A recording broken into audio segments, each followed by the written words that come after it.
All right, it is day 2 and there is no time to waste. To kick off the morning, we head east to Vienna. Once we arrive, it's first things first, time to do a little bit of living.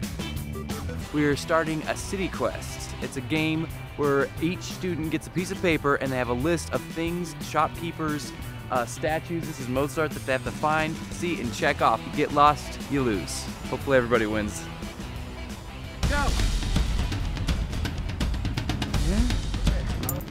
Question is, what year did the plague in Vienna take place? Did you find it? Is this it? Yeah. 1679.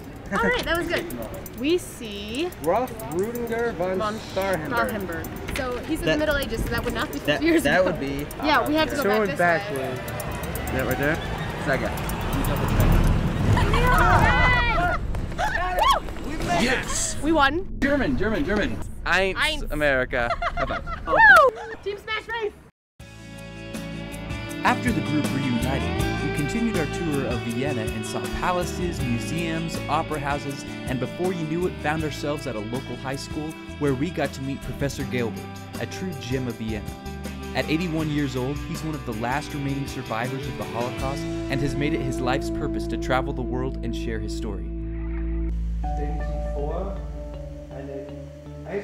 In the next 25 minutes, we're going to talk about the worst crime in the history of mankind. 2/3 of the Jewish population in Europe were murdered. 6 million people. It's just really insane to think of how people could just say, I think we're just gonna take a group of people and they aren't allowed to live anymore, and that's pretty heavy stuff to deal with. It gives you a different perspective on a more personal level. It's not nameless people that you don't attach to a face. What surprised me most about Professor Gilbert was his energy. He was over 80. We're very lucky, and we don't always appreciate how lucky we are, and that we have so many more opportunities than he could have hoped for when he was our age. When we are no longer here, you will have to carry our torch. And that is your task. Thank you very much. It's our time, to run with the torch, because the future starts with us, to prevent something like the Holocaust from happening again. I don't believe I ever would have come to Vienna if not for People to People, and even if I had, I don't think I would have met Professor Gilbert. Hearing a first-hand account of the Holocaust is an incredibly profound experience. It's hard to believe, but in 20 years, there will not be any remaining survivors. Professor Gilbert ended by reminding us that his story is now our story, and it is our responsibility to share it. After saying goodbye and thank you to Professor Gilbert, we quietly got on the bus and began the long road to Mauthausen to see a concentration camp with our own eyes. It's here that Nazi soldiers exterminated over 100,000 people, including prisoners of war, political enemies, and racial minorities. It's been a really incredible day. I got to walk around with the delegation and we were given a tour of the camp and got to see, everything that happened. The last thing we walked through was the gas chambers, and that was pretty emotional for everybody. And it really moved me and got me thinking about the tragedies in the past, and it was real. Walking through Mauthausen was a very difficult experience. It was far more complex and profound than any single emotion. There was nothing we could say, there was nothing we could do that could fix this. But that was the point. Our guide told us it's not our job to fix this. It's our job to learn from it and use those lessons to build a more tolerant future. And if we can do that, then that's enough. Driving back was kind of a mixed bag, but it's important for us to remember that Austria has so much culture and tradition that's worth celebrating. It was around this time that Magdalena told us about one of her favorite traditions. There's an old saying in Austria that whenever 3 Austrians meet, they automatically form a choir. Now, not every student ambassador delegation is a musical group, but ours was, so Magdalena decided to introduce us to her very own authentic Viennese choir. We are going to sing with Lena's choir, and we're very excited, even though we don't speak Austrian dialect. How often do you get to say you sung with an Austrian choir?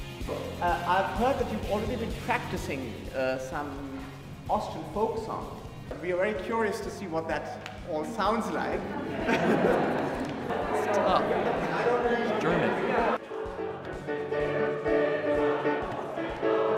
I'm pretty sure some of our delegation was a little bit intimidated.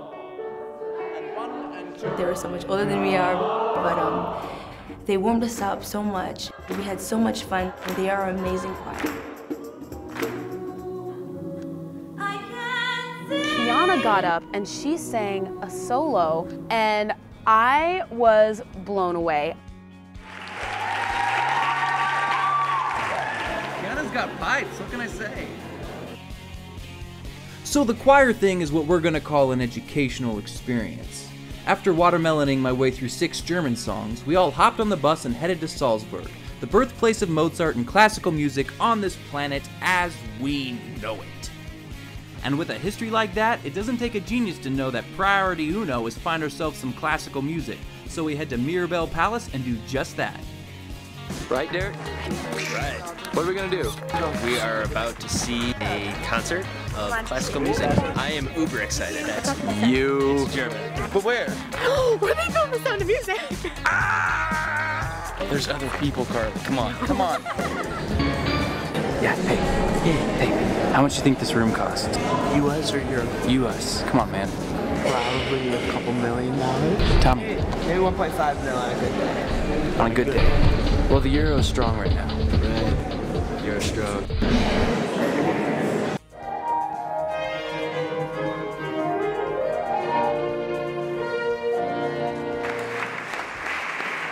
Cal, what did we just do? We just got done listening to a concert at Marble Palace and Marble Hall. Sing it for me.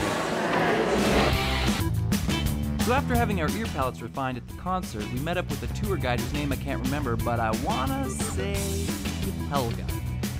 We are in Salzburg, Austria, in front of Mozart's birthplace. It's the cool thing up there with the gold thing. I don't know if you can. Don't fall, Tyler. About midway through, we got to try something I've never ever heard of called a Mozart ball.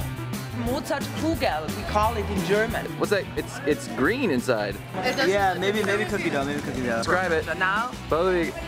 Yeah. some of the best chocolate I've ever had. How's the finish? Awesome.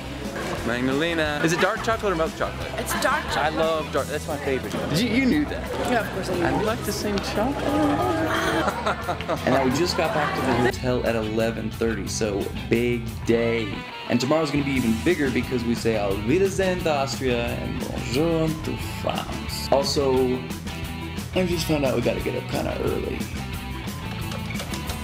Sprechen Sie English? Can I get a wake-up call for 5:30 a.m., please? Dankeschön. Next time on Rome to Roma, we take a tour of a tourism school, spend 2 seconds in Switzerland, and Danny Ocean eats his heart out because I pull off the strudel heist of the century.